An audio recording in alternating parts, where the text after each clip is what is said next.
nunca mais estarei sozinha.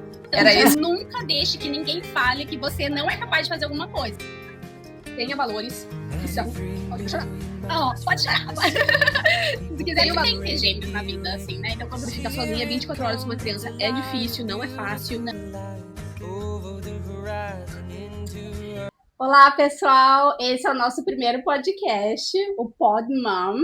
E a gente vai falar um pouco de maternidade aqui na Austrália, um pouco de maternidade de mulher imigrante, seja aqui na Austrália ou em qualquer outro país, que sai do Brasil e vai para outro país e vive a vida lá, tem filhos, não tem rede de apoio. Então, eu trouxe uma amiga muito especial para mim, a Jéssica. Muito obrigada, amiga, por ter vindo de verdade mesmo. Tô muito feliz de estar aqui, ser a primeira. É a primeira, gente, é a cobaia, né? Mas tenho certeza que vai ser maravilhoso. Eu preparei várias perguntas e eu acho que vai ser bem legal. Tenho certeza que vai ser muito legal. Com certeza. Eu assisti um podcast outro dia que era daquela Tayla Ayala. Sim. Você assistiu? Sim, já assisti vários, porque eu lembro que quando eu fiquei grávida a primeira vez, eu sou uma ouvinte assídua de podcast. E eu fiquei procurando podcasts de mãe e eu não achei. Eu achei coisas assim, sobre ler histórias, poemas, coisas do tipo, mas não assim sobre a vida de mãe, né? Muito menos de mãe imigrante. Então, porque eu tava meio perdida, tava entrando num mundo novo, e a gente sabe que é um mundo novo, né? Que a gente entra quando a gente vira mãe. Então eu tava meio perdida, mas aí, claro, conversamos com a amiga, vamos aprendendo na vida, mas eu senti muita falta de ter um podcast sobre isso. Sim, e aí quando eu assisti aquele podcast da Tayla, eu achei muito bom, bem bom. Mas eu até fui nos comentários pra ver e, tipo, as pessoas não se sentem representadas, porque, assim, as duas mulheres que foram lá, elas já têm, assim, uma é atriz, a outra também tem uma condição muito boa de vida, e não é a realidade que a gente tem, não, né? A grande maioria das mulheres imigrantes. Então, eu vi que muita gente falou, é legal, mas eu não me senti representada. Então, eu espero trazer isso e que as pessoas se sintam mais representadas. E para começar, eu quero te mostrar que eu trouxe um presentinho pra você. Que legal. Eu espero que você goste. Obrigada, amiga. Espero que você goste. Ai, que lindo! Ai, amei! Gostou, amiga? Ai, que lindo! Ai, você quer mostrar pra câmera? Ai, muito lindo. Eu, meu marido e meu filho, num evento que a gente faz aqui de gaúcho.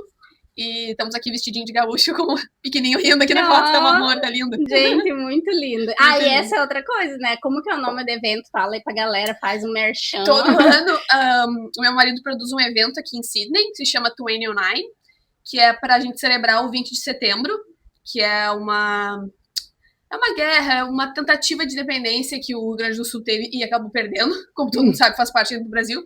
Mas, enfim, a gente comemora todo ano e a gente quis trazer um pouquinho desse pedacinho do Rio Grande do Sul para juntar uma comunidade, porque é o que a gente mais sente falta aqui é de comunidade, de se sentir em casa, de se sentir família, sabe? Então, com isso a gente consegue criar, a gente faz dança, a gente ensaia todo domingo, a gente faz apresentação no evento, a gente traz churrasco de chão, que é o que o gaúcho tradicional gosta. Então, é bem legal, vale a pena ir e curtir com a gente lá. Esse ano foi esse é o terceiro ano, né? Ano que teve, E esse é o primeiro ano que eu fui, porque o primeiro eu tinha filho, aí o primeiro eu nem lembro, mas o ano passado eu queria muito ir, mas os bebês estavam muito pequenininhos, eu falei, gente, tenho medo de ter muita... Mas assim, gente, a expectativa...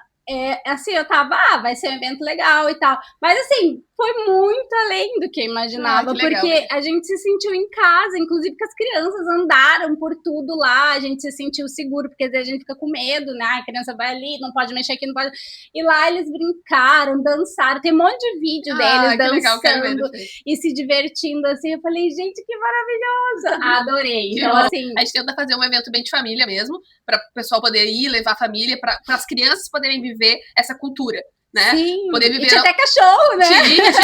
Tinha tudo. E também porque eu acho que tem muita festa brasileira aqui, mas é pro jovem brasileiro. Sim. Não é pra família brasileira. Exatamente, né? Então, exatamente. eles conseguem ver um pouquinho da cultura. O meu filho agora, ele escuta música gaúcha e ele começa a dançar. É muito engraçado. Ai, meu Deus. Porque ele vai nos ensaios, ele vê a gente dançando, sabe? Então, por mais que ele não lembre ou que a cultura dele acabe sendo diferente, porque ele vai viver aqui na Austrália, ele vai sentir um pouquinho da raiz, né? Ele vai, talvez, um dia lembrar da gente ou querer usar isso na vida dele, a gente não sabe. Mas a gente tá plantando uma sementinha, né? Ah, vai querer, com certeza.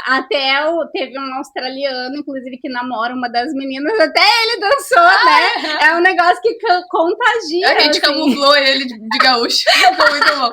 Não, gente, ele saiu muito bem. Foi maravilhoso. Não, até eu fiquei com vontade. Eu falei, gente, acho que ano que vem a gente vai vir tudo vestido de gaúcho. Porque eu achei muito linda, eu adorei. E o Ben vestido de mini gauchinho. Não, muito fofo, gostoso. Gente, eu achei maravilhoso. Mas então, vamos lá, amiga. Vamos começar do começo, né? Por que você veio para a Austrália? Como é que a Austrália, tudo começou e se você veio sozinha e depois conhecer... Bom, você já conhecia ele, né? Mas me conta. É uma longa história. Então, eu vim para a Austrália fazem 9 anos. 9 anos em novembro, na verdade, faz 9 anos. Vim bem novinha, com 24, 25 anos, para estudar inglês. Era para ser um intercâmbio de 5 meses e voltar pro Brasil. Eu recém tinha me formado na faculdade lá, então pensei, ou vou agora ou nunca. E no meio desse caminho, reencontrei um amor antigo. E assim, por coincidência da vida, ele também estava vindo pra Austrália. Eu vim com mais 3 amigas e ele veio 2 meses antes de mim. Só que a gente não tinha assumido nada ainda, porque ninguém sabia como é que ia ser a vida na Austrália, o que ia acontecer. E acabamos que continuamos nos falando e tudo. E quando eu cheguei aqui, ele me buscou no aeroporto e daí nunca mais nos largamos. Oh. A gente se conhece desde os... Acho que eu tinha uns 14 anos. Nossa, é amor antigo mesmo. É amor antigo. A gente não namorou nem nada quando a gente era adolescente, mas a gente namorou quando tava na faculdade. Namorou não, né? Saiu. Sim. Nunca tinha sido um namoro sério. E aí aqui foi assim, 2 meses nós estávamos morando juntos, então foi muito rápido. Foi intenso, assim, como a Austrália é, né? Muito intenso, nada é 880 aqui, nada é meio tempo. Exatamente. E eu odiei a Austrália de começo. Sério? Queria voltar. Gente? Queria voltar de todo custo. Sofri muito, assim, eu acho que eu não tava... Não sei se eu não tava preparada, eu era muito imatura, ou esperava uma coisa diferente. Pra mim foi bastante perrengue, assim, no começo. Principalmente porque eu vim sem falar nada de inglês. Então, tu se torna uma analfabeta, essa é a verdade. Tu não consegue fazer nada independente, porque tu precisa de um banco, tu não sabe falar. Sim. Tu precisa comprar uma coisa e tu não sabe explicar. Tu quer perguntar uma informação na rua e tu não sabe pedir. Então, isso foi muito difícil pra mim. Até eu conseguir aprender o inglês, de verdade, me sentir confortável de falar tudo, de conversar, enfim. Então, esse acho que foi o processo mais difícil pra mim. Só que o Lucas acabou querendo ficar. Ele abriu uma empresa, começou a se dar super bem na empresa. E eu me vi assim, ou vai ou racha, né?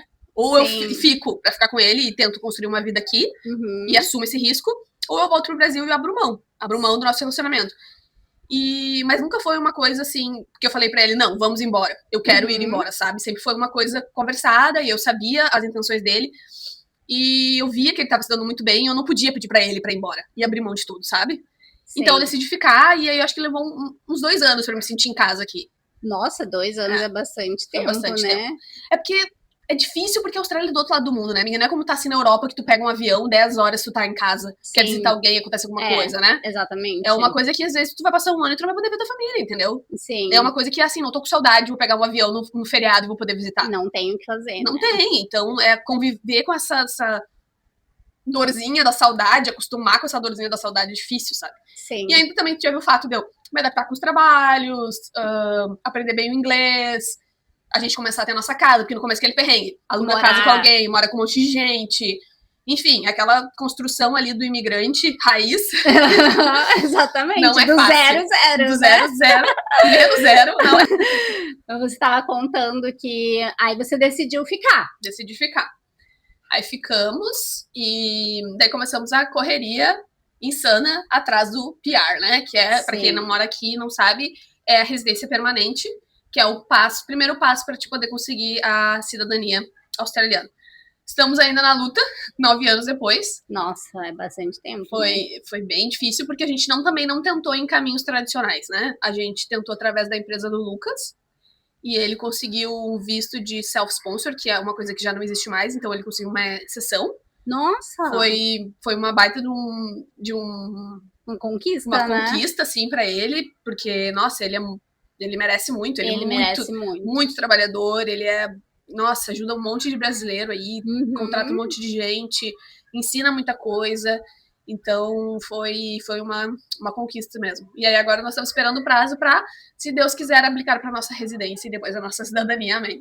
Vai dar certo, tenho certeza absoluta. Vai dar, sim, vai dar. E me conta um pouco de carreira. Você começou a fazer faculdade aqui, aí depois mudou de ideia, foi para a parte de beleza. Isso. Me conta um pouco como é que foi essa... O currículo é assim, né? É uma loucura. Quem olha e pensa, meu Deus, essa pessoa é esquizofrênica. Mas... Bom, quando eu cheguei aqui na Austrália, como eu não falava inglês, fiz todos os tipos de trabalhos possíveis, né? Fiz propaganda de TV, fiz evento, trabalhei de cleaner, trabalhei de waiters, trabalhei de tudo que pode imaginar. Mas sempre estudando, né? Sempre tinha que estar estudando por causa do visto. Então, que nem meu marido brinca, eu sou a pessoa mais qualificada dessa Austrália. Todos os certificados possíveis eu tenho. Adorei! E aí, nessa jornada, eu resolvi voltar a estudar Direito, que é a minha formação do Brasil. Entrei pra faculdade, que foi onde nós nos conhecemos, né? Foi onde a gente se conheceu. E logo no meio da pandemia foi tudo isso, né? Então, muita coisa aconteceu. Meu pai pegou Covid na época, bem na época que meu pai tava muito mal. A gente teve as primeiras provas da faculdade.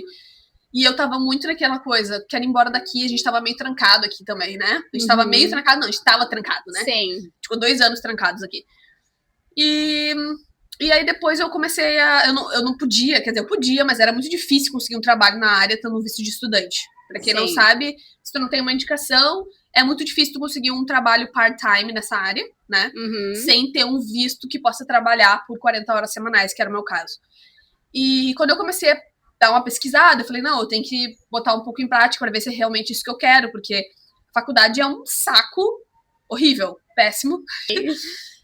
E ainda em outra língua, né? Então, assim, além de ser difícil a matéria em si, a matéria em outra língua... E nem só difícil, eu acho que também uma didática zero que a Austrália tem. Didática zero. É muito diferente do que a gente está acostumado com a faculdade do Brasil, que o professor chega, te explica a matéria lá, te entrega um livro, começa a ler um livro na aula, sabe? Então, foi muito chato. E eu comecei a procurar emprego na área e comecei a ver que não era realmente aquilo que eu queria, sabe? Sim. E aí, logo em seguida, eu parei, pensei, fiz uma autoanálise, assim, conversei com meu marido e a gente falou, qual é a aptidão que eu mais tenho, sabe? Sempre foi pra área da beleza, sempre foi uma coisa que eu levei como hobby na minha vida e eu nunca levei a sério. Comecei a trabalhar com isso, só que em seguida eu engravidei do meu filho. E aí resolvi... E como que foi, assim, vocês planejaram, mas paralelamente com a tua carreira, você queria tentar, tipo, tua nova carreira, né, na área de beleza, você queria tentar conciliar, como é que foi? Na verdade, ou foi vocês assim, já planejaram que você ia parar por um tempo? A gente já tinha conversado sobre eu parar por um tempo, mas eu achava que não seria necessário. Porque a gente nunca sabe, é real, né? A gente só vai Passei mal do dia 1 ao dia 0, tipo, do dia 1 ao último dia de gravidez, eu passei mal. Então, fiquei muito mal. Não é fácil. E quando tu trabalha com público, tu tem que estar disposta, tu tem que estar bem, tu tem que estar feliz, tu tem que estar bem arrumada. Tu não pode estar, só um pouquinho que eu vou ali vomitar, entendeu? Não tem como. Sim. E eu já tinha perdido o nenê antes. Eu ia te perguntar essa parte também. Como que é essa... Eu também passei por isso, né? Então a gente sabe dessa experiência, assim, que é muito triste. Muito triste. A minha primeira gravidez não foi uma gravidez planejada, mas foi um super welcome. Tipo, a gente ficou muito feliz, porque eu e o Lucas sempre quisemos ser pais, mas infelizmente não foi pra frente, eu fiquei muito mal. E foi nessa época que eu comecei a trabalhar com a beleza, né? Logo depois. Então a gente pensou, não, vamos dar um tempo, né? Eu preciso me recuperar, precisamos organizar, a gente mudou de casa, sabe? Nos preparamos pra isso. Daí nós fizemos nosso casamento, A gente já morava junto há muitos anos, mas a gente nunca tinha oficializado o casamento. A gente foi pro Brasil, fez uma festona com a família, foi tudo maravilhoso. E a gente planejou que logo depois do casamento nós íamos começar a tentar. E no primeiro mês eu engravidei. Nossa, bem rápido, Foi muito né? rápido. E eu descobri com 3 semanas porque eu estava passando mal. E assim foi até o final da gravidez, passando mal. Nossa. Então, durante a gravidez, eu parei de trabalhar com a beleza por causa disso, né? Por não estar disposta, de fato, porque era um cansaço, era um mal-estar, era enjoo, era vômito, era tudo que podia imaginar. E também comecei a ter muitas contrações de treinamento que ficavam cadenciadas quando eu fazia muito esforço. Sim. E eu tinha muito medo disso, porque eu já tinha perdido um bebê, então eu tava bem, assim, sabe, bem neurótica, cuidando de tudo. Eu continuei trabalhando com criança, que é o que eu mais fiz durante aqui a Austrália, foi trabalhar com crianças. Fiquei até os 7 meses trabalhando com as crianças, porque é diferente. Criança, tu senta, brinca, tu pode vestir de qualquer jeito, né? É diferente de trabalhar com o público. E depois que o Ben nasceu, a gente resolveu que eu ia ficar em casa cuidando dele, porque a gente não tinha ajuda. Sim. E essa é a parte que entra, né? É o assunto principal aqui. Como que foi, assim, tá, a gravidez, acho que enquanto o bebê tá ali, por mais que seja difícil e tal, é uma coisa, né? Mas e aí, depois que o bebê nasce, nossa, como que é? Assim, é uma outra vida. Desde do parto, né? O hospital foi bom. Como que você acha que é a diferença? Porque você nunca teve no Brasil, mas assim, pelo que você sabe de lá e daqui, foi bom? Como é que você me diria? Bom, a diferença é toda, né? Para começar aqui, se tu opta pelo público, né? Que seria o público do Brasil, igual no Brasil, né? Só que aqui tu não é atendido por obstetras, né? Tu é atendido pelas midwives, que são enfermeiras especialistas em parto. São como se fossem umas doulas, mas elas não são doulas, né? Elas são mais qualificadas, digamos assim, que doulas. É difícil, porque não tem equivalência no Brasil, né? Não tem, né? Só um parênteses, assim, eu fui toda a minha gravidez acompanhada por obstetra, porque a minha gravidez era de risco, né? Era trigêmeos, eu não sei, acho que te contei, né? Eram trigêmeos, então um não desenvolveu, então ficaram os dois, então a gravidez era super de risco, né? Sim. Tanto é que depois eu te conto mais, eu tive pré-eclâmpsia, eu tive síndrome de HELP, então esse foi um super challenge, né? Mas assim, só para as pessoas saberem que tem a midwife para gravidez normais e tem sim a opção de obstetra que é totalmente grátis se você tem algum tipo de risco, né? Como foi o meu caso. Mas pode continuar, amiga, desculpa então. E eu, como já tinha perdido o bebê anteriormente e não tinha tido nenhum estudo, acompanhamento, nada disso, eles falavam, a partir da segunda perda gestacional que a gente faz uma investigação. Eu fiquei muito segura com isso. Porque eu não sabia o que tinha acontecido, né? E os médicos aqui, eles são meio que anti-exames, né? Eles tentam não fazer exames porque é invasivo, porque o Medicare não quer cobrir, sempre tem alguma desculpa, né? Eu tive o Ben no meu visto de estudante ainda. Que, inclusive, depois de muita pesquisa, descobri que é o melhor visto para se ter filho. Ah, sério? Mais coberto. Olha, e mais barato. Agora nós estamos no visto de sponsor com outro insurance, né, outro seguro de saúde, que cobre menos do que o visto de estudante e é mais caro. Nossa, interessante, ó, para quem tá ouvindo aí e tá no visto de estudante, pelo menos uma vantagem, né? Diante de tanta coisa, assim. Se tu vai no visto de estudante, tudo coberto, sabe? Assim, e aí você não precisou desembolsar nada, assim. Aí, só que daí que aconteceu? Eu decidi ir, então, pelo privado. E aí, no privado, você paga, né? Você tem que pagar, e o Bupa, que era o meu seguro saúde, cobre várias coisas. Ele cobre uma porcentagem do que tu paga para a obstetra. Ele cobre todo o hospital. Eu fiz tudo no hospital privado, mas coberto 100% pelo Bupa. E algumas coisas eu tive que pagar, mas também o Bupa cobriu. Por exemplo, anestesista, porque eu fiz uma cesárea, o Bupa cobriu uma parte. A gente sempre tem que pagar e ser reembolsado, né? Sim. Não é como no público, tudo já é direto cobrado do insurance, né? Do seguro-saúde. E, então, fiz tudo pelo obstetra, então é mais ou menos o mesmo caminho do Brasil. Tu faz, no começo, visitas mensais à obstetra. Lá na própria consulta, ela tem uma ecografia, né? Um aparelho de ecografia que ela faz toda vez que a gente vai, ela checa o bebê. Então, é um cuidado um pouquinho mais de perto, eu diria, sabe? Interessante. E também te dão um pouco mais de opção sobre o parto. Que eu sinto, assim, pelas experiências que eu tive com as amigas, de conversas e tudo, que eles tentam ao máximo que tu vá para o parto normal, né, no público. Porque não precisa de uma obstetra, né? E também é um parto que é, teoricamente, menos risco que uma cesárea, né? Que é uma cirurgia. Sim. Só que eu tava com muito medo de passar por um parto normal. Tava com pânico disso.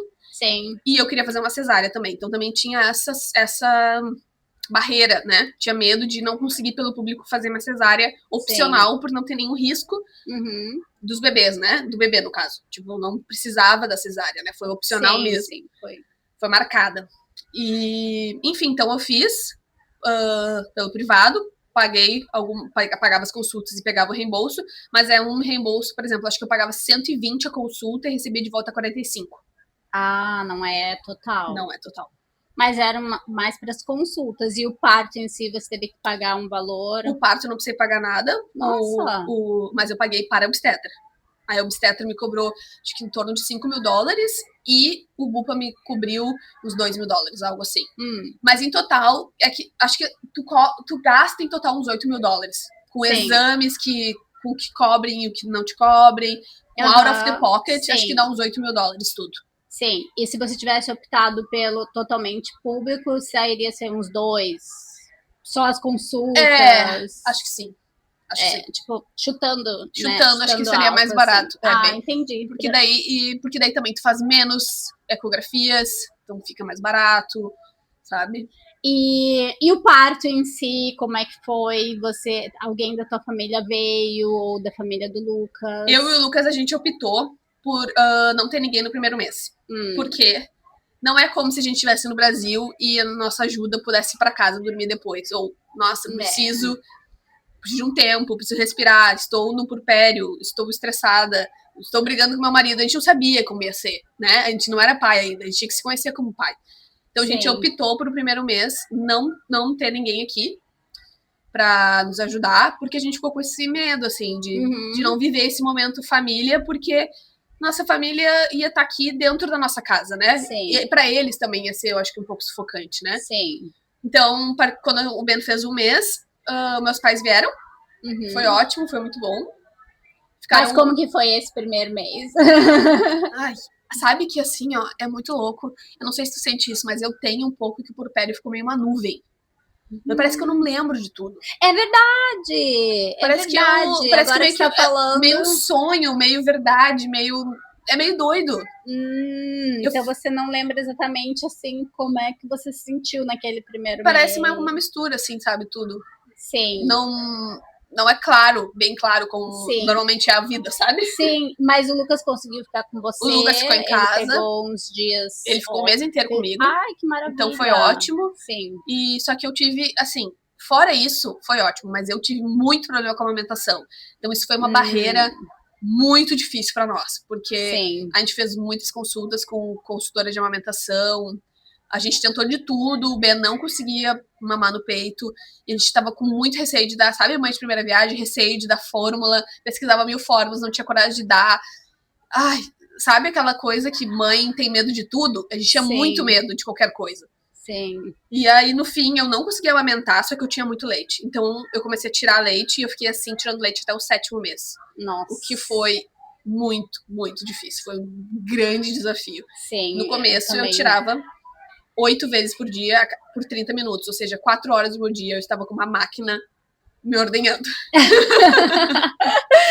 E nesse primeiro mês, assim, você lembra alguma dificuldade, assim, sei lá, específica, né, de quem mora fora, sei lá, sentiu a falta de que tivesse, sim, por mais que se tivesse optado, né, que eles não tivessem o primeiro mês, mas aí veio aquela falta de tipo, que bom se tivesse aqui ou algo do tipo.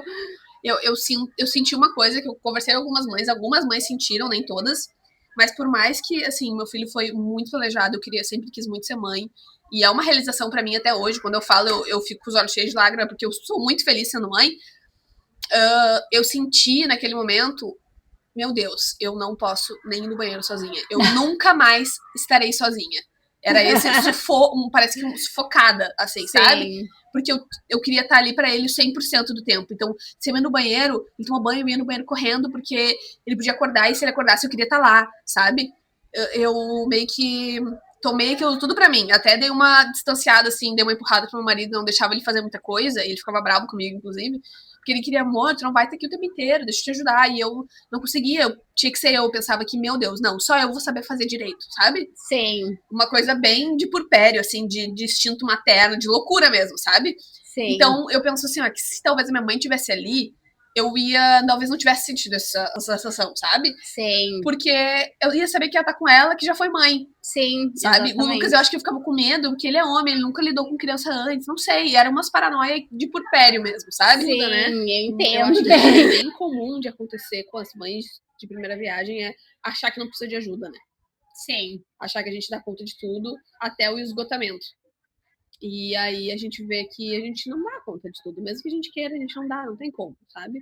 Sim. Uma criança demanda muito da gente, amamentar demanda muito, sabe? Ficar sozinha 24 horas com uma criança é difícil, não é fácil. Não. As pessoas pensam que é fácil. Fica brincando com a criança o dia inteiro. Não, é um esgotamento mental que dá, sabe? Um cansaço, porque no primeiro ano de vida a criança normalmente não dorme bem, ela não tem padrão de sono bom. Não. Né? Então a gente não dorme. A gente não dorme, a gente não tem descanso. Então é bem complicado. Sim, e agora que você falou de sono, eu lembrei que eu 2, né, amiga? Imagine, assim, não esperava, né, eu nunca pensei em ter gêmeos na vida, assim, né? Então, quando veio no ultrassom gêmeos, eu e Mica ficamos em choque, Imagina assim, né? E aí, essa questão de sono, eu lembro que teve o casamento da irmã do meu marido, minha sister-in-law, né? E aí lá eu encontrei a minha cunhada, que é casada com o irmão do meu marido. E ela é médica, ela tem umas filhas que agora já estão com uns 12 anos e tal. E aí, nossa, ela me ajudou muito, assim, porque ela viu que eu estava extremamente exausta. E ela me passou, assim, dica por dica.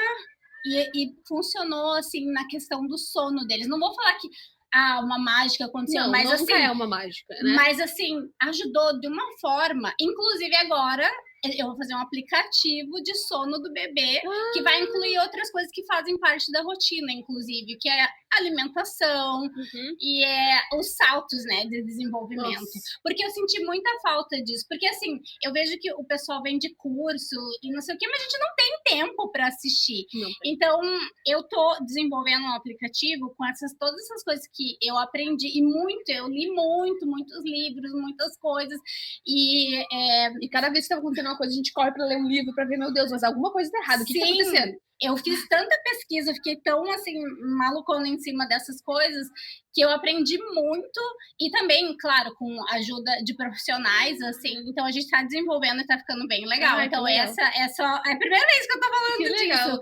Então, essa é uma coisa que vai vir logo. E, assim, eu como mãe, que eu sei o que estava faltando, inclusive com 2, né?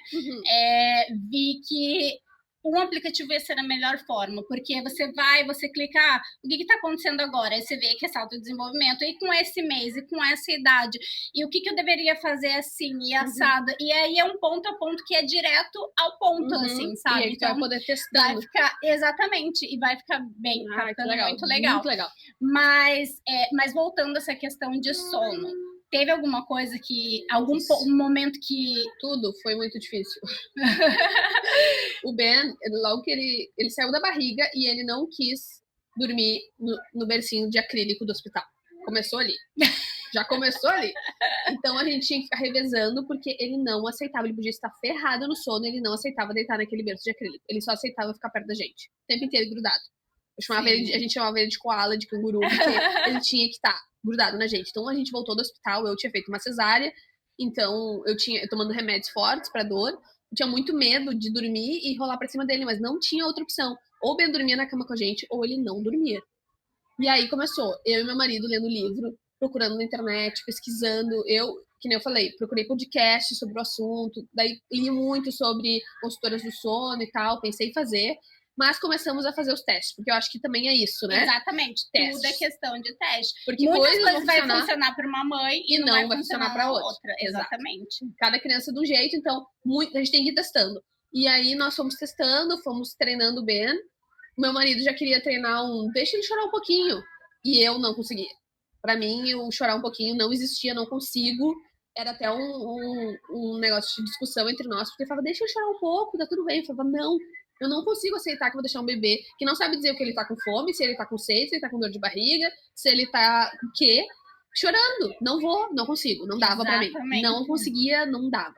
Então, o que a gente foi treinando ali, botar ele no bercinho durante o dia, aí ele chorava, eu pegava, aí botava de novo, enfim, muitas tentativas até que ele aceitou ficar no bercinho, e assim foi indo, né? E aí tinha os saltos de desenvolvimento que já ficava muito mais difícil de novo, de dormir, e o Ben levou bastante tempo, assim, eu acho que ele foi dormir direto, assim, uma noite inteira com 8 meses só.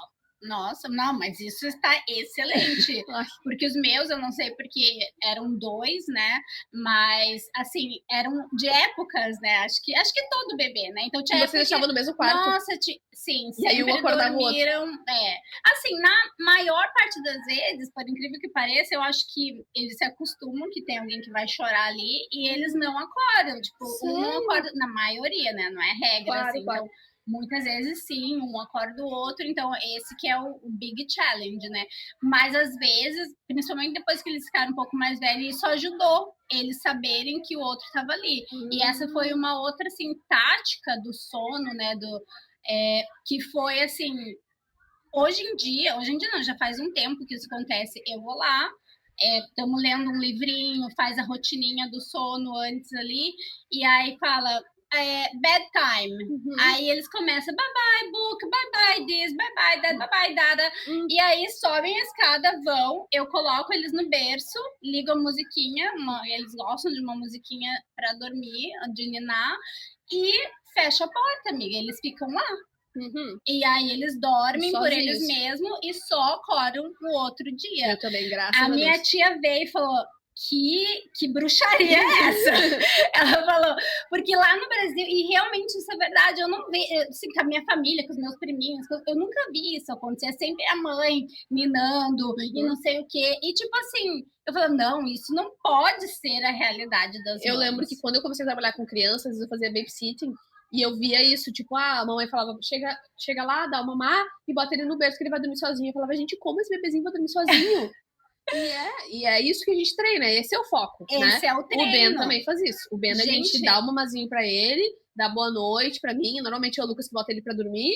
E aí dá um mamazinho e bota na cama, ele pega o biquinho dele, que ele usa bico ainda. Os meus também. E dorme sozinho. E a soneca, a mesma coisa. A gente pega eu dou uma mamadeira na soneca só pra fazer uma associação do sono. Mas daí uma mamadeira de metade do que ele toma à noite e amanhã.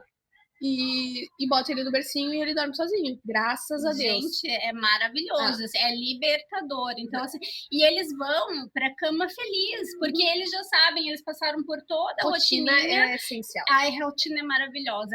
E aí eles sabem que esse é o momento de ir pra cama. Eles já estão cansados o suficiente pra ficar feliz pra ir dormir. Então não tem aquela coisa de ele tem medo de dormir sozinho. O meu, claro, eles são 2, né?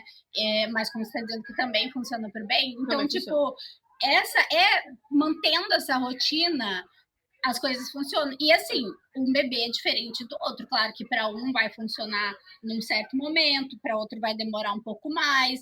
E pode ser até que não funcione para alguns, eu não sei exatamente. Mas a gente tem que entender, a mãe também tem que deixar o instinto falar, eu sinto muitas vezes, também. Porque o que mais tem são pessoas dando dica, e assim, acredito que na maioria das vezes são bem intencionados, né?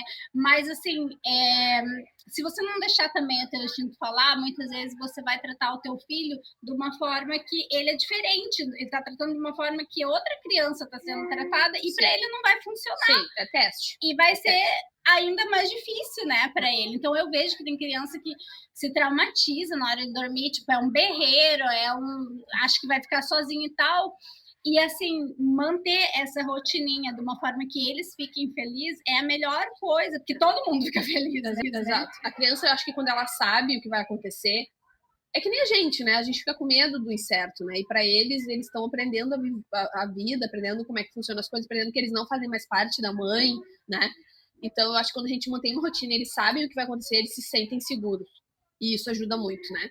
E também, acho que teve fase, por exemplo, teve uma fase que eu tava acordando de noite pra mamar, tava com fome, ele tava sentindo fome.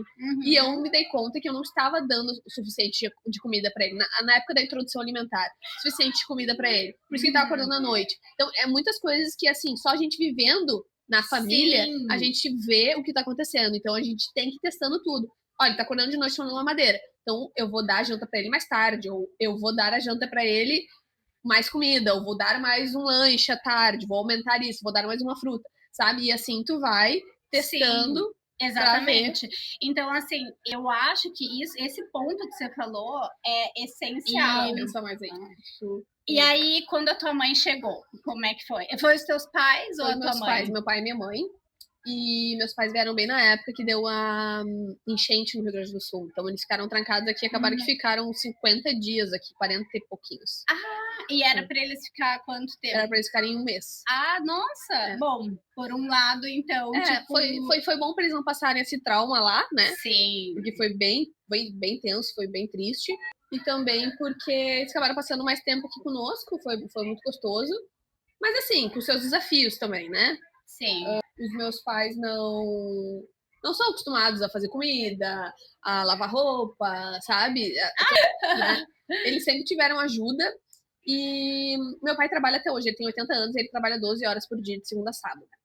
Gente. Ele é workaholic nível hard, assim. Ou ele trabalha com o quê? Ele tem um salão de beleza lá no Brasil também. É verdade, eu lembro que você me contou, a gente pra lembrar, né? Mas enfim. Então, meu pai trabalha ainda, então, e a minha mãe, só pra ela acaba não fazendo, daí tem ajuda, enfim. Então, eles são dondocos, né? Dondocos. Então, nesse quesito, não foi muita ajuda. Eles ajudaram mais com o Ben mesmo, né? Mãos extras, né? E também aproveitaram com o neto. Foi muito gostoso isso. Mas tivemos esses desafios aí de eu ter que estar cozinhando pra em vez de ir pra 2, pra 4. Foi igual a minha mãe, amiga. Eu trouxe minha mãe pra ajudar. Ela veio, assim... uns dias antes deles nascerem, né? E assim, essa parte de cozinhar, até ela cozinhava, mas ela teve um certo... uma coisa emocional, que ela ficou muito trancada no quarto, então a gente tentava levar ela para passear, e eu fazendo o maior sacrifício, assim, porque, né, você sabe, não é fácil a gente estar lidando com um bebê, e aí sair para passear, sair fazer as coisas, né? É difícil. É bem difícil, então eu fazendo todo o sacrifício, e ela não queria sair do quarto, não queria, e aí acabava que não ajudava muito, assim, ali no dia a dia, porque eu precisava que ela estivesse ali comigo, né? Mas assim, eu encontrei uma forma dela me ajudar, porque ela não conseguia dormir à noite, porque ela não conseguiu entrar no fuso da Austrália. Nossa. Muito louco, assim, todo esse tempo ela não conseguiu entrar no fuso da Austrália. Então, a minha mãe me ajudava na parte da noite, eu colocava a câmerazinha ali, deixava o iPad no quarto dela, então, quando eles choravam, ela podia ir lá, e geralmente, né, bebê mama muito no começo, durante a noite, né, cada 2 ou 3 horas. Então, tudo que ela precisava fazer era fazer a mamadeira, porque daí eu combinava que daquele horário, eu nem lembro agora, mas acho que era tipo de 11 até as 3, assim, era o horário dela. E aí era o horário que eu dava pra dormir, né? Nossa, que aí depois disso eu ia dar o mamar mesmo, o peito pra eles, né? Então aquele tempo eles iam com mamadeira e depois eu vinha com o peito. E eu fiquei, né, amamentando eles até 6 meses. Deu 6 meses, falei, bom, esse é o mínimo que eles dizem, né? Imagina amamentar gêmeos, não deve ter sido fácil. Não. Nossa. E aí eu tentei de tudo, né? Tentei os 2 ao mesmo tempo, tentei um de cada vez, revezando o peito. Então, assim, tudo que eu lia e que fosse... Assim, por um bom tempo funcionou, mas, assim, ainda sentia, assim... Mas a mastite, e inclusive, assim, nos primeiros dias, nas primeiras semanas, né, eles ficaram 2 semanas no hospital. Sim. Então, assim, já foi super cansativo, super difícil. Desgastante, né? Desgastante, pra casa, assim, sim. Aí, como se não bastasse, depois que eles foram para casa, poucos dias depois, eu tive uma mastite terrível, assim, e eu tive que ir para o hospital, porque, assim, tive uma febre de 40 graus, e como eu tive, né, esse histórico de pré-eclâmpsia, de HELP syndrome, eu fiquei com medo e o médico indicou que eu fosse para o hospital. E o que é essa HELP syndrome? Então, a HELP syndrome é tipo como se fosse a pré-eclâmpsia piorada, porque ela começa a afetar os órgãos, né? No meu caso foi... E geralmente no caso geral, que é o rim e o fígado. E as plaquetas. Então, assim, as plaquetas ficam quase zero, tipo, você perde as suas plaquetas. E assim, no meu caso, eu tava com menos de 20% da minha função do rim e do fígado. Então, assim, tava... A hora que eles viram, eles falaram, não, a gente tem que fazer uma cesárea de emergência agora. Eles tiraram uma grávida que já estava ali na mesa de cirurgia, tiraram ela. Essa aqui é mais complicada. Então, assim, teve foi corrida, sim, foi. Então, eu fiquei com muito medo depois. Então, quando eu tive a mastite, eu fui para o hospital e aí eles queriam me segurar lá, não queriam deixar ir embora, porque eles queriam ter certeza que eu estivesse bem e tal. Então, eu tive que ficar 2 dias no hospital e eu tive que deixar os bebês com Mika. Nossa. Então, assim, aí foi aí que nasceu, assim, uma confiança extrema, que eu lembro que você falou no começo, que a gente fica, né, a gente sabe que é pai, é super responsável, mas a gente fica... né? Uma insegurança, que é uma insegurança, mas eu não tive escolha, né? E acabou que foi bom, porque depois, assim, eu falei, não, agora se ele passou por essa... Agora tá aprovado. Ele assume qualquer mal, porque assim, com 2 bebês recém-nascidos, por 2 dias sozinho. E tu ficou minha mãe tava lá, mas ela ficava aí trancada no quarto. Então, tipo... Isso me dá um desespero, assim, também, porque às vezes eu penso, não, vou trazer minha mãe agora pra me ajudar, né? Porque, pra quem não sabe, eu tô grávida de novo. Gente! Então, assim... super planejado também. Vamos tentar, pra vir em dezembro. Eu engravidei de novo de primeira, graças a Deus, né? Gente, que maravilha! Aí, parabéns! Obrigada! Está muito feliz, mas agora é um novo desafio, né? A gente precisa de alguém aqui. Não vai ter a opção de ficar um mês sozinhos, porque se eu ficar 5 dias no hospital novamente, eu preciso de ajuda com o Ben. Eu preciso que alguém cuide do Ben, né? Exatamente. Então, mas daí dá esse desespero, assim. Vou pedir pra minha mãe vir me ajudar agora que tô grávida. E aí tem os desafios da gravidez, cuidar uma criança, né, grávida. Não é fácil. Tem dias que tu tá passando mal, a criança precisa ser alimentada, tu tá muito mal, enjoada, não pode nem abrir a geladeira, tem que fazer comida pra criança. Mas daí tu pensa, mas como também? Vou tirar ela da rotina dela? E será que ela vai vir aqui, ela vai conseguir me ajudar com o que eu preciso? Não sei. Então dá um sufoco do tipo, eu não tenho pra quem correr, não tem ajuda, sabe? Sim, amiga, é bem complicado, né? Esse pra mim tá sendo o desafio do momento, sabe? Sim. Poder dar 100% de mim como mãe pro meu filho, ao mesmo tempo que eu estou passando meus próprios desafios como grávida, né? Nossa. E pensar que isso vai ficar pior ainda depois que vier o nenê 2, né? A gente não sabe ainda se é menino ou menina, né? É verdade. A gente não sabe. Você tá com quanto tempo? Eu tô com 12 semanas. A gente fez essa semana o exame e ainda não temos resultados. Estamos ansiosos. É que aqui geralmente com 16 semanas que eles vão te dar mais certeza, assim, né? Eles não, a não ser que você faça aquele de sangue, eu fiz o de sangue, eu fiz o de sangue. Fez? E aí, mas demora de 7 a 9 dias pra ficar o resultado. A gente fez quinta-feira. Então... então logo teremos o resultadinho. Estamos ansiosos. E tem algum palpite? Olha, no do Ben, eu tinha certeza que era um menino. Eu tinha certeza absoluta. Eu falava pro Lucas, é menino, mano, é menino. Porque o Lucas queria uma menininha de primeira.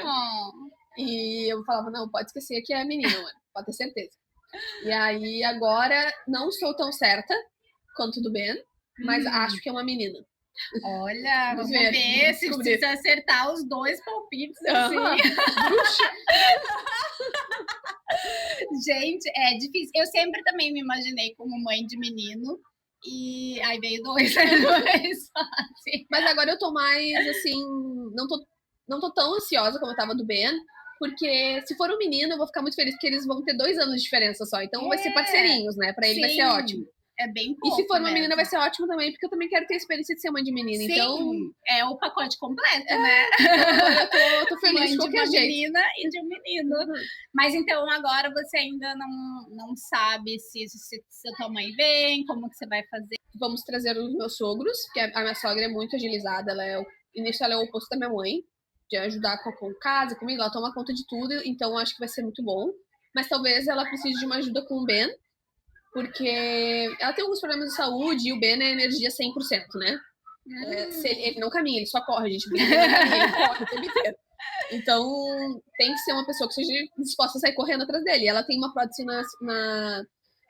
no quadril, ela tem problema de coração, então pra ela vai ser difícil dar o pique dele, né? Talvez precise de alguém extra pra dar uma ajuda. Então, estamos ainda estudando o que vamos fazer. Sim. Vamos ver. Sim. Mas realmente dessa vez precisa de ajuda. Eu tenho uma outra amiga, mãe, que ela não conseguiu ter essa ajuda porque ela não tem mesmo pai e mãe. Eles faleceram há um tempo atrás. E aí ela teve que lidar com isso e ela disse que é bem difícil, assim, porque o dela tem a idade dos meus, né, dos nossos. Eu tenho um pouquinho só mais novo, né? Bem meses mais novo. Então ela passou e é bem difícil. Então se você conseguir que alguém venha, assim, nem que se não conseguir pai, mãe ou sogra, assim, uma prima, sei lá, alguém, sabe? Não, eu vou precisar, a gente vai precisar, não vai ter como. Até porque eu não vou ficar muito nervosa de estar no hospital. Vou deixar o Ben. Ele tem madrinha aqui, eu tenho amigos que são irmãos e tudo, mas eles têm a vida deles, né?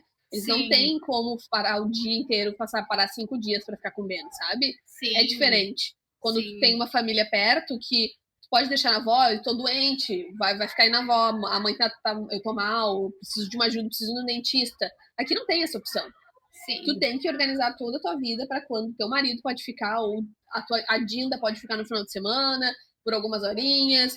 E assim, a gente sempre tenta não pedir ajuda das pessoas, né? Sim, eu sei como é que é. Porque a gente não quer trabalho para as pessoas, Sim, sabe? Eu sei como é que é. Então a gente fica com muito receio, por mais que seja as Dindas, que o Ben ama tá com elas, não quero dar trabalho, porque eu sei que o Ben não é uma criança de manutenção, não é uma manutenção fácil, sabe? Ele é cheio de energia, ele quer sair correndo, ele quer mexer em tudo, ele sabe? Então, eu sei que não é fácil cuidar dele. Então, também sempre fico tentando, assim, até o último segundo, meu marido também, para não pedir ajuda, sabe? De ninguém. Sim. Só que não é fácil, né? Sim, não é fácil. Não é nem um pouco fácil, assim. E me diz uma coisa, agora que já estamos indo pro finalzinho, assim, para quem está querendo vir para a Austrália ou viajar, mudar, né, emigrar para um outro país e também quer ter filho, o que você falaria? Qual que seria a dica, assim, tem alguma coisa que você possa já fazer no Brasil que vai te ajudar? Ou alguma dica, assim, Deixa eu pensar. Prática? Acho que o que eu fiz, tá? Quando a gente estava planejando ter o nosso filho, foi fazer todos os exames lá no Brasil. Porque, acredite ou não, o Brasil tem uma medicina muito boa. Uma medicina preventiva muito boa. E que aqui às vezes a gente se sente meio amarrado, porque é difícil tu conseguir um exame, tu tem que fingir que tu tá com dor aqui, dor ali para conseguir um exame. Então eu fiz todos os meus exames preventivos lá no Brasil, antes de vir. Eu acho que foi uma coisa importante. E pesquisar também como é que funciona no país que tu tá mudando para ter o parto, como é o acompanhamento, qual é o pré-natal, porque, por exemplo, algumas diferenças do pré-natal do Brasil e daqui. Aqui a gente tem no pré-natal, tu pode escolher fazer ou não, que é o exame NIPT, né, que é um exame genético. A gente faz com entre 10 e 12 semanas para saber se a criança tem algum problema genético. São várias doenças que são detectáveis nesse exame. No Brasil, eu não acredito que esse exame seja parte do pré-natal, não tenho certeza. Sim. Mas tem 2 ecografias, que uma delas é a ecografia do coração do nenê, que aqui não é feito, por exemplo. É verdade. E lá no Brasil, eles fazem sempre, faz parte do pré-natal. Aqui eles fazem se eles identificam algum problema do coração. Só que é difícil tu identificar quando não é especificamente para isso, né? Então é um exame que talvez tu tá viajando no Brasil ou que tem na família algum problema genético, seja importante, tu possa pedir. Enfim, eu acho que é procurar informação mesmo. Procurar informação, pesquisar sobre tudo, pesquisar sobre o país que está mudando. Por exemplo, vai para os Estados Unidos, já sabe que os Estados Unidos tem um sistema de saúde mais complicado, mais caro. Não funciona. Qual o seguro eu posso pegar? Se tu vem para cá de estudante, quando tu for fazer teu seguro, já faz o seguro que compreenda a gravidez, né? Porque tenho amigas que trocaram de seguro e aí tem a carência, então uma parte da gravidez não pôde pegar nada de volta do que gastou, né? E não pôde ser atendido pelo sistema público até a carência ser coberta. Então, tudo isso é informação, buscar informação o máximo possível. Sim. Que eu acho que é uma coisa que, né, não custa e...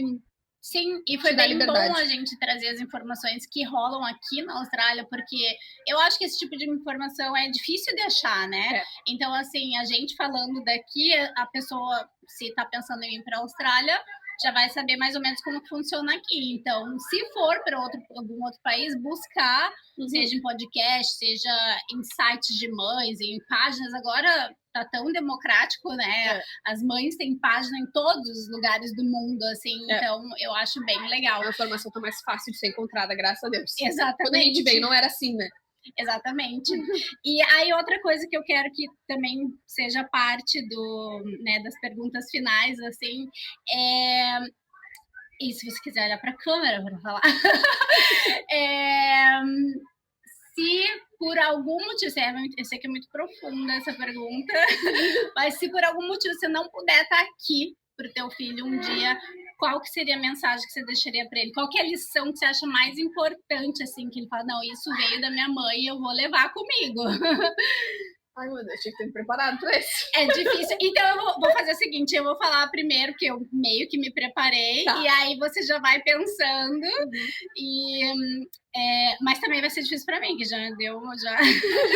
Então, eu vou olhar para a câmera e vou falar, olha... Meus amores, eu amo vocês, assim, acima de tudo, é um amor muito louco que eu tenho como mãe. Eu sei que esse amor de mãe é uma coisa que eu não entendia antes de ser mãe. Isso é uma coisa que a gente só aprende quando a gente é mãe, né? É que nem ser imigrante. A gente só sabe o que é ser imigrante depois que tu vira imigrante. Não adianta as pessoas te contarem, te falarem, porque tu só vive, tu só sente o sentimento depois que tu vira imigrante. Então, assim, se eu não estiver aqui, sabe que eu vou te amar vocês, assim, de qualquer lugar que eu tiver. E, assim, uma lição, assim, que eu levo muito na vida, eu quero muito que vocês levem, sempre ouça o teu instinto. Não importa se você pode ouvir, sim, outras pessoas que são importantes para vocês, mas ouça o seu instinto. E o mais importante, nunca deixe que ninguém fale que você não é capaz de fazer alguma coisa. Se você é capaz de sonhar, se você é capaz de querer alguma coisa, você é capaz de realizar qualquer coisa. Qualquer coisa. Então, assim, acredite em vocês, acredite na força que vocês têm interior e dessa mãe que vocês têm também, que passou para vocês. E é isso. Eu acho que o que eu diria pro meu filho filho, tenha valores que são... eu vou chorar. Pode chorar. Tenha valores que sejam indiscutíveis, sejam primordiais na vida de vocês e baseiem a vida de vocês nesses valores, porque cada escolha que vocês tiverem que seja difícil, vocês vão poder pensar nos valores de vocês e vão conseguir encontrar a resposta certa. Outra coisa, escolham bem quem vocês vão dividir a vida de vocês, que é uma das coisas mais importantes da vida. E se eu não estiver aqui para ajudar a escolher...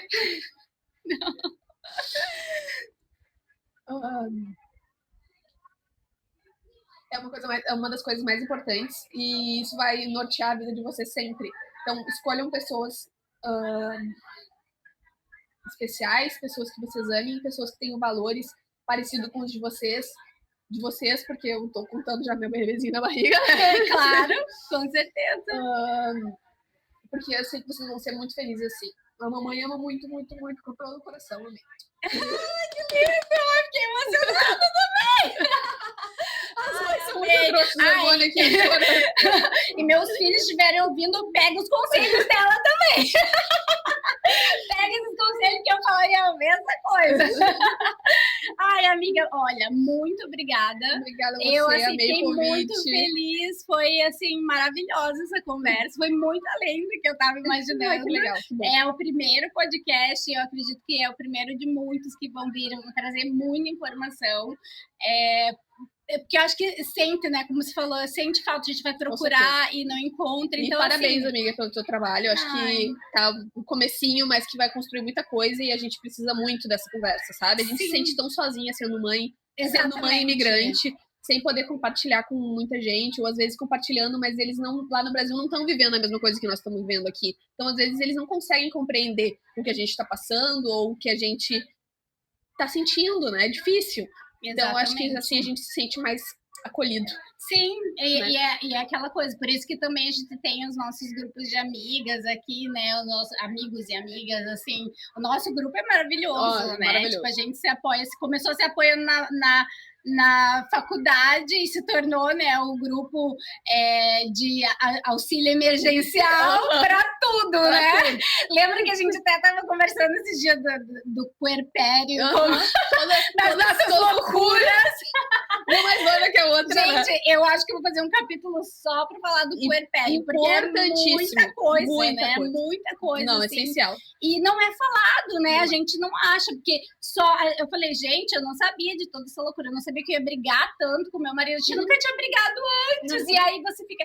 E hoje em dia eu entendo por que muitos casais se separam, sim, porque é muito difícil, e é muito mais difícil do que a gente imagina. E quando a gente tá pensando, a gente não tá se dando conta de que aquilo é o puerpério. Exatamente. Só depois que passou, tu pensa, meu Deus, como eu estava se fosse doida. Uma nuvem ali. Sim. E as mulheres têm vergonha de falar. Elas estão brigando com o marido, que tá difícil, né? E não é todo mundo que a gente pode confiar, né? Ainda mais morando em outro país. Sim. Então, aquele dia que a gente se abriu, nossa, senti um alívio. Eu falei, nossa, tipo, as minhas amigas, assim, que eu super admiro e tal, elas também passaram por isso. Então, eu não sou a louca da história, entendeu? Tipo, eu, assim, me senti acolhida de verdade. Exato. Obrigada por compartilhar, porque eu falei... E isso, assim, não vamos falar agora que a gente já tá finalizando, assim, por isso que eu falei, tem que ter um episódio só pra isso, porque, assim, são muitos episódios que a gente passa que a gente fala, meu Deus do céu, tipo, eu tô ficando louca mesmo. São muitas camadas da maternidade pra ser discutidas. Exatamente. Tem muita pauta aí. Exatamente. Mas, enfim, muito obrigada mais uma vez. Eu vou estar aqui pra você também, então, adorei que você falou do festival de vocês, que é algo que vocês estão construindo maravilhoso. Obrigada, amiga. E obrigada. eu acho que, assim, daqui uns dias vocês vão ter que fazer, assim, 3 dias de evento, assim, para poder acolher todo mundo, porque, assim, é maravilhoso. Então, pode contar sempre comigo para publicação, para falar sobre o assunto e qualquer outra coisa que você traga. Eu tenho certeza também que logo você volta com tudo para teu business de beleza e pode contar comigo também. Obrigada, pra gente amiga. Obrigada. Divulgar. Obrigada pelo convite. Com certeza, já tá portas super abertas, assim. Mas é isso, então vamos encerrar o nosso primeiro capítulo do Podmom. Podmom. Tem que lembrar, porque é tão novo, é tudo novo, assim, né?